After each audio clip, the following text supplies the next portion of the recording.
shoulders. Am I okay then? What am I missing? Yeah, bending my knees and yeah, it's just called staggered foot, so I'm putting one forward. So I want to play defense that way, right? I want to play offense that way. Am I dribbling the ball right? Yeah. Is that right? No. Is that right? But the body has to go with a rhythm. In fact, I found how many of you like music? You like music? I mean, really, seriously, can change your whole outlook about things, can't it? Yeah. If you like music, you're well on your way to having a much more successful adventure with basketball because it's a very rhythmical game. Many, many times in my past, before I put an exclusive club with some of my black players, when they first integrated, when I first started coaching and playing, things were segregated. And then when we integrated, the black people, they put a Just for a few minutes. box so they could listen to music all night. They had the little earplugs and things. But music meant more to some people than it did others. And I found it's not exclusive. It's not exclusive. For some reason, how many of you consider yourself reasonable dancers? Reasonable. Come on. No one else? The reason I'm saying is, for some reason, if I get on a dance floor, I look like everything, like a strobe light has hit me. I don't have any rhythm. But if I just get a basketball in my hand, I realize I can't do this. I've got to get out here and get a good base. And but you don't have to be an expert. If I'm up here and you're the coach and I'm the player, even if I'm doing things right, but I don't have a good base for my operation, I still don't look like an athlete, do I? So they say, I just got to get a good base. And I'm better like this than I am like this, right? Am I shorter armed or long armed when I'm squared up? I'm shorter. I can't reach as far. If I stagger out and even exaggerate, really extend, become very right-footed and right-handed, what's the disadvantage of that? If the person makes a maneuver and goes by this up foot, then I don't have as good a cutoff angle. If they just try to run by me, I'm in pretty good shape. So you have to know you have some types of limitations, and you can't body up on people, you can't squeeze them when you're like this. You'll reach out with them on, they call arm fouls and things like that. So, okay. Oh, here's a good one. I don't know if you'll remember this one. We grouped into two areas and said ball line. Never be behind the ball line, whether it's your man or someone else's man. What would that be? Can someone tell me? Speak up now so they can hear you. With the player that has the ball, right? There's an imaginary line all the way across the court. So you want to be in front of that imaginary line. So if I'm going towards that goal and I've got the ball here and she's guarding me, You don't want to be behind. and you've got a man that's over there behind the ball, would you guard them? Where would you be?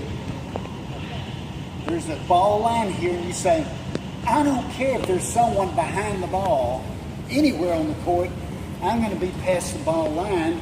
That way, she's guarding me and you're guarding someone way over there. Stand still. And I shake her and I take off.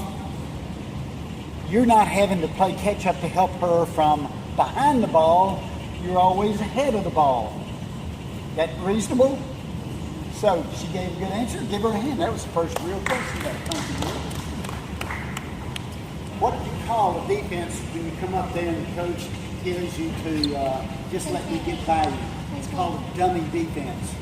We just kind of shuffle. Now we had a drill the other day. This is going to be advanced, especially. You're a new face today, for me anyway. What's your name? Kathy.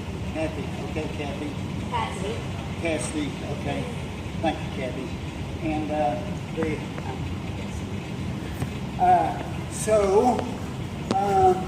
I want someone that can give me a dummy defensive drill, just shuffling out. In fact, I'm going to dribble an imaginary ball, and I want somebody who can do a shadow drill with me. Who would like to do that? Emma, get up here. Okay, I've got the ball. And what's your first worry right now? Haven't dribbled. What's your first worry if I'm going to let go?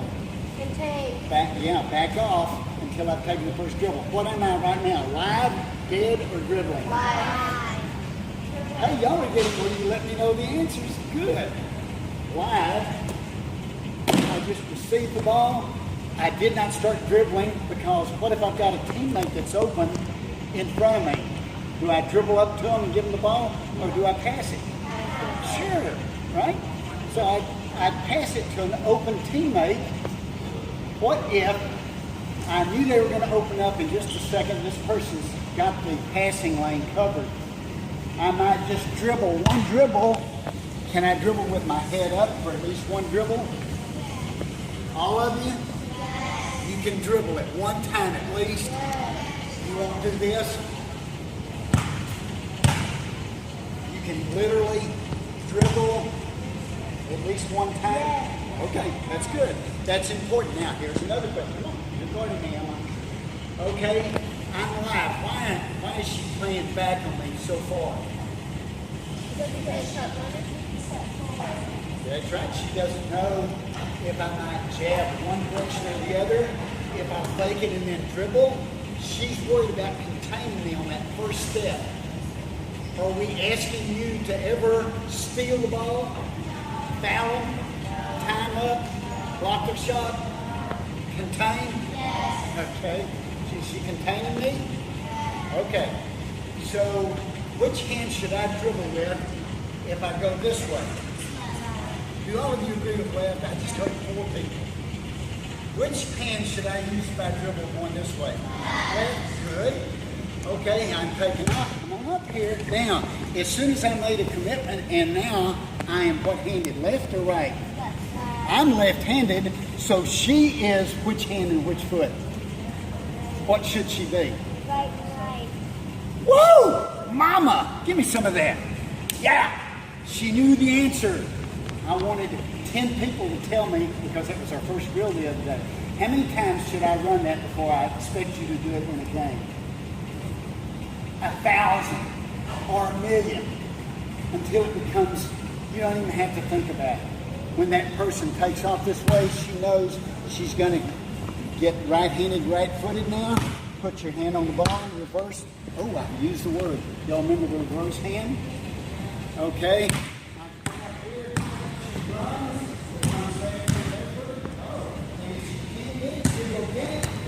You start dribbling with her head up, at least one dribble. What's she looking for? Her open teammate. What if she stole the ball and I was guarding someone over here and I sensed she's stealing the ball? Do I run over and congratulate her, or do I head for the goal and get an open layup? Would she pass to the open man? They're ahead of her? Or, hey, I stole it. I'll score, thank you. That would be a terrible team attitude, wouldn't it? So why do we always insist you have that head up on the first dribble? To see if you've got a teammate that's open in front of you. And then when you pass, you'll look. Oh, go. Right. Good. You own it, girl. So you never pass and look. You pass and go, right? The reason being is the defensive man always has a tendency when you pass the ball to look around, straighten up and see what's going on. And if you're already gone, now you have the advantage. Am I boring you, or are we doing okay? Okay, because this is the do time, not the talk about time, right? But so we're okay on that? And okay, Emma's got the ball. She's just received the pass, jump stop, spin the ball, do a jump stop. There you go. She jump stops. Don't take off. Don't take off. She pivots forward. Which foot would she pivot on, do you think? Turn around. Let's see.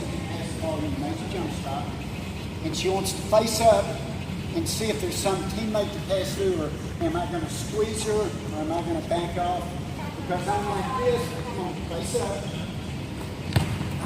I'm going to face at the ball. That's right. Now don't face up there. Put your right foot up. Okay. So I jump stop. I've got the left hand out here, so I can pass or dribble, right? Come on. Okay. Y'all all in agreement? Did I do good? Now, if I say, okay, there wasn't anyone to pass, or I didn't want to dribble, and she's up here, this is called offering the ball. I talked with one group about that one day. Offering the ball. I'm not afraid of her. I'm just not. How many of you are afraid of her? Good. Because if you're afraid of anyone, we're really going to have to work on your courage, right?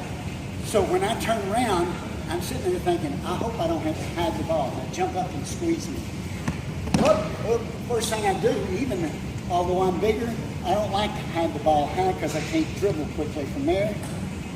So I'm saying when I was picked around here, I was ready to pass the ball, and she comes up and she's squeezing me. And so I put the ball down here and I kind of get my head in the way. Now we have to go back. I'm sorry. Okay. So does that make sense? You don't hide the ball unless you have to, right? Because I can dribble more quickly from here than I can from here. But if she's squeezing me, then I can't let her be raking. Oh, what does rake mean? Show me how you rake. Now what foot do you have up? I'm pivoting, so you're worried about me going that way, so you're right-handed, right-footed. There you go. And then if she rakes, if I'm dribbling, she's reverse palm. If I haven't dribbled yet, is that correct? You rake underhanded? Why?